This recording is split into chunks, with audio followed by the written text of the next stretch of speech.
All'alba di oggi i carabinieri del nucleo investigativo di Agrigento, collaborati dai colleghi della compagnia d'Agrigento, dal nucleo cinofini di Palermo e dallo squadrone eliportato Cacciatori di Sicilia,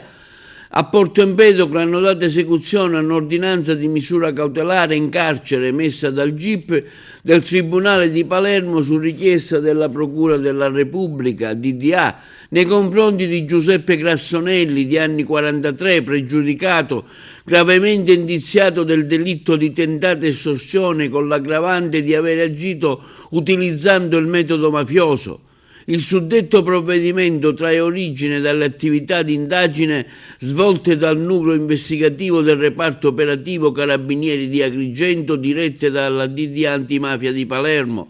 dal mese di gennaio 25 a oggi. Nel corso dell'indagine, svolta anche con l'ausilio di strumenti tecnici, è stato riscontrato che l'uomo, in concorso con un 57enne di Favara, avrebbe posto in essere atti di intimidazione compiuti più volte tramite chiamate audio e messaggi contenenti minacce esplicite nei confronti di un soggetto residente in Germania, al fine di ottenere la somma residua di 6.000 euro, costituente una parte del corrispettivo versato per commettere un omicidio rimasto poi ineseguito. Il suddetto proposito omicidiario non veniva comunque abbandonato e nel corso delle indagini i carabinieri